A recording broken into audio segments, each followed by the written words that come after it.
Well, that was a pretty good Eastern States weekend for Tim Sears Jr. Second in the small block race, which ran earlier. Fourth in the big block race just now. I guess we'll start with the big blocks. Solid run. How might it have gone a little different? Well, I mean, at the end we were just holding on. If we could have had a little bit better tires at the end, I think we would have been able to mix it up with them a little better. But we're still just not quite good enough car-wise to keep the tires under us long enough for these longer races. Would a later pit stop have made a difference, perhaps?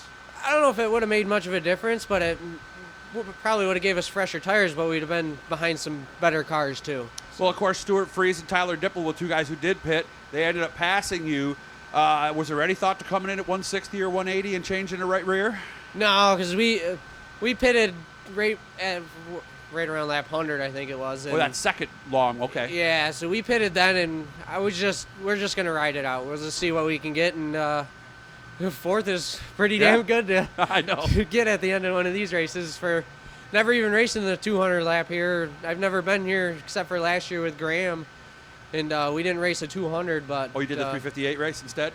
Yeah. Okay. So, no, we did the big block races for that whole week, but it was just didn't make it? No, okay. The big one we didn't end up making it. But to come here and time in and come out here with a top 5 is just it's unreal.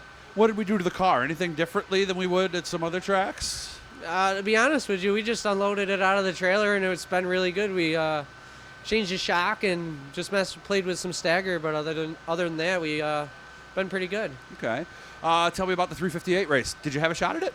Yeah, I snookered Jimmy down here. I got by him, and then we went down into 3 and 4, and I misjudged a lap car, so I had to shove out of the groove, and Jimmy ended up getting back by me, and Billy got back by me, but we ended up getting back by Billy. We just didn't really have much for Jimmy unless driver didn't mess up. We could have maybe stayed in front of him, but okay. Anything we could have done different with the car? Or was it just wrong place, wrong time as far as the moves and when you made your moves and stuff? Yeah, well, I think the car was pretty good. We just need we need to get a little bit better to be as good as Jimmy. When Jimmy had open track, he was really good, but I saw that. When he got in traffic is where we got him, and I think we were a little bit better in traffic than he was. But I mean, it was his first time being down here with a small block and racing one of these longer races.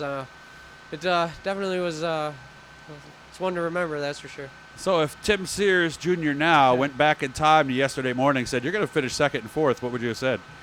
No way. But I mean, for small block, I knew we had a good shot. We finished third at Fulton when the track was really slick during Oktoberfest to Jimmy and Billy, and we know they were good. But I mean, I still can't beat Jimmy, but we got Billy this time.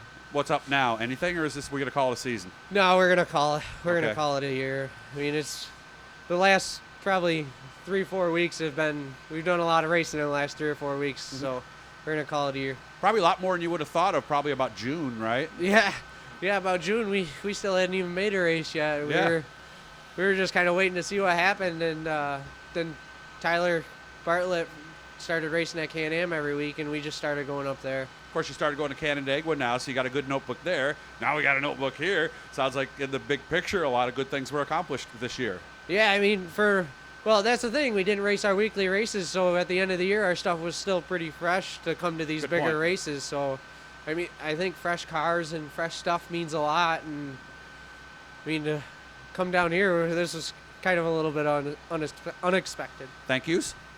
What's that? Thank yous you'd like to say? Yeah, I gotta thank Jerry Mullen and my Uncle Tom and my grandparents, my wife, my kids, everyone that lets me do this. I just can't thank them all enough. And Case from E&V Energy and Pit Stop, and they helped us out for Oktoberfest, and we got some new stuff to come down here, and it definitely means a lot. I can't thank them all. I couldn't do it without them all. Have you heard from Tom at all?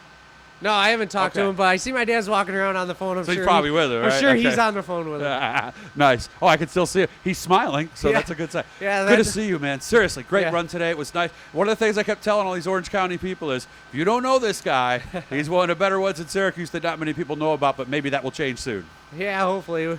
Hopefully something picks up. Get that little blue E down in the corner, guys. That will subscribe you. Tim, you're going to subscribe when you get home, right? Yeah, absolutely. All right. Good job today. Good to see you. Thanks, Doug.